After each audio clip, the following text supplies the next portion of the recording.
Sebagian ulama salaf, diantaranya Sa'id ibn Khudri radhiyallahu anhu, Abu Sa'id al-Khudri radhiyallahu anhu, sahabat Nabi yang mulia. Beliau ini sudah sampai pada tingkat level di mana Ibnu Qayyim mengatakan level orang yang sholat itu ada 5. Level yang pertama, orang yang berdosa dengan sholatnya, kata beliau. Siapa ini orang yang berdosa? Orang yang sholat tidak sama sekali memberikan haknya. Ada orang sholat hanya karena disuruh oleh orang lain, hanya karena tidak enak, mau udu nggak udu terserah. Ini berdosa nih. Percuma dia sholat, dia berdosa. Karena di sini riya. Nah, itu. Dan tidak ada hubungannya dengan Allah SWT, malah berdosa dengan sholatnya. Ada orang yang kedua, sholat tapi nggak dapat pahala. Dia tahu diperintahkan sama Allah tapi tidak dapat pahala. Karena dari awal takbir sampai salam semuanya menghayal. Ini orang yang percuma, nggak ada pahalanya. Masuk dalam sabda Nabi SAW, ada orang yang hari kiamat diremuk-remuk sholatnya seperti pakaian kotor lalu dilemparkan ke wajahnya. Karena dari takbir sampai salam nggak ngerti apa yang dia lakukan. Untuk apa sholat kalau begitu? Allah nggak butuh sholat kita, ikhwani. Allah nggak butuh. Biar kita sholat khusyuknya luar biasa, sujudnya sampai berhari-hari nggak angkat kepala, tetap aja Allah nggak butuh dengan itu.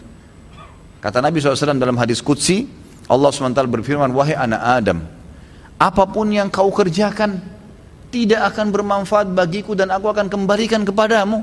Itu amal kalian yang akan bermanfaat buat kalian sendiri, tidak ada manfaatnya buat saya. Kata Allah SWT, hadis qudsi. Ini luar biasa, harus kita faham nih. Tidak boleh salah dalam masalah-masalah seperti ini. Maka kita harus tahu bahwasanya sholat itu kita yang butuh dan bukan Allah Azza wa Jalla. Baik, Abu Sa'id al-Khudri, Ibnu Qayyim mengatakan tadi orang yang kedua adalah orang yang tidak dapat pahala sama sekali. Yang ketiga, orang yang dapat pahala. Dapat pahala, tapi pahalanya pas-pasan. Ini sesuai dengan sabda Nabi SAW. Ada orang yang sholat tidak akan mendapatkan kecuali setengah pahala sholatnya. Ada orang yang sholat tidak dapat kecuali 1/10 dari sholatnya. Jadi kecil, ada pahala tapi kecil. Lebih banyak menghayal daripada fokusnya. Yang keempat adalah orang yang sholat berusaha untuk fokus, gitu kan? Tetapi terkadang masih menghayal, masih terlintas. Maka ini lebih dominasi pahala yang dia dapatkan daripada hilangnya pahala. Karena kalau kita lagi baca Al-Quran atau kita lagi baca bacaan sholat, kemudian kita fokus, dapat konsentrasi, ikutin bacanya, dapat pahala terus per hurufnya, gitu kan? Pergerakan juga ada pahalanya. Tapi pada saat kita baca terus kita nggak sadar lagi menghayal, cuma lisan kita karena sudah terbiasa membaca, jadi ngucapin kena rutinitas, itu nggak ada pahalanya, gitu kan? Itu nggak ada pahalanya. Orang yang keempat ini adalah golongan orang yang dapat mayoritas pahala sholatnya, tapi masih ada yang hilang. Bedanya tadi dengan orang yang ketiga, mayoritas pahalanya hilang, cuma sedikit yang dia dapatkan, gitu kan? Terbalik. Yang kelima, ini yang luar biasa. Orang yang sholat, semuanya dari takbir sampai salam fokus. Bahkan kalau mereka sholat, mereka sudah lupa siapapun yang ada di sekitarnya. Mereka tidak perlu tahu tempat itu di mana mereka berada. Sampai pada tingkat itu. Abu Sa'id al-Khudri radhiyallahu anhu dikatakan dalam riwayat dan masuk dalam poin yang kelima ini. Jadi bukan jangan Anda katakan, oh susah orang kalau fokus sholat. Itu nggak ada susahnya. Asal dia mau, dia tahu dulu nilainya kadar sholat itu. Abu Sa'id al-Khudri berkata radhiyallahu anhu, saya pernah disuruh oleh Nabi SAW menjaga pasukan di malam hari dan Nabi SAW sedang tidur bersama dengan pasukan. Maka saya pun sholat di semak belukar. Pada saat saya lagi sholat, tiba-tiba ada mata-mata musuh dari jauh itu yang memanah ke arah saya dan tepatnya jatuh di jantung saya. Di tengah-tengah dadanya jatuh di jantungnya. Dia bilang lalu keluar darah. Tetapi pada saat itu saya sedang sangat menikmati surah Al-Kahfi yang saya baca. Sehingga saya tidak merasakan perihnya dan sakitnya anak panah itu. Tetap baca surah Al-Kahfi dengan tenang. Al-Kahfi mengalahkan itu semua, gitu kan. Lalu kemudian dia berkata, mata-mata itu melepaskan lagi anak panah yang kedua.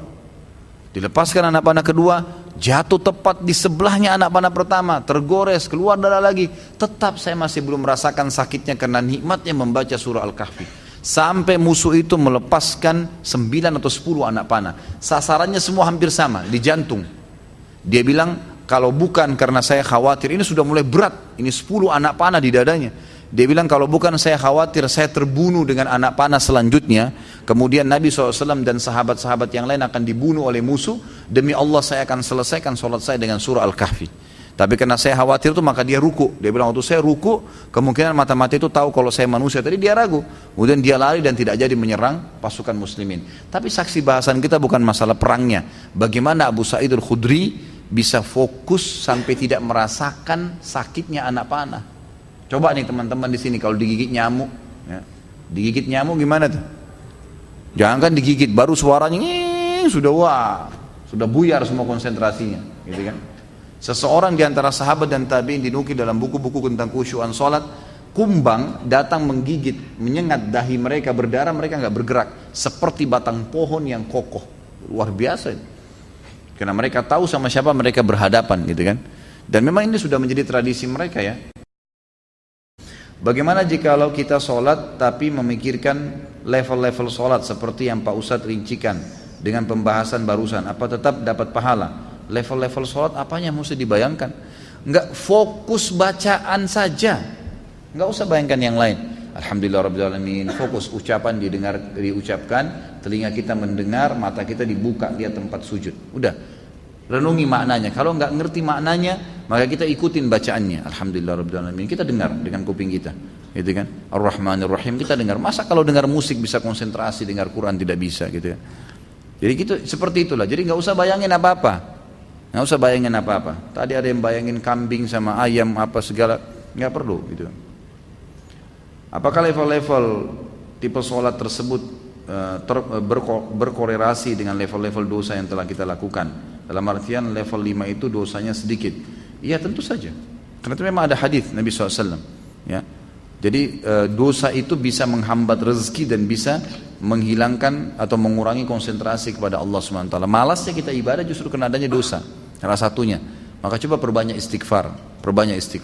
Saya punya pengalaman pribadi, pernah saya belajar waktu saya masih SMA kelas 3 di kota Madinah pada waktu itu tahun 1993. Kemudian saya di masjid kampus lagi menghafal materi balaghah. Memang agak sulit waktu itu materinya.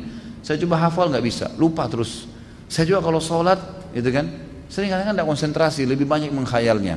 Subhanallah, ada teman dekat saya, Dr. Muhammad namanya, sekarang baru selesaikan S3-nya doktornya, adik kandungnya Dr. Sulaiman Rahili, sahabat dekat saya, gitu kan. Maka beliau datang ke saya dan mau mengajar. Waktu itu beliau tingkat 2 kuliah di kuliah hadis, ngajar saya.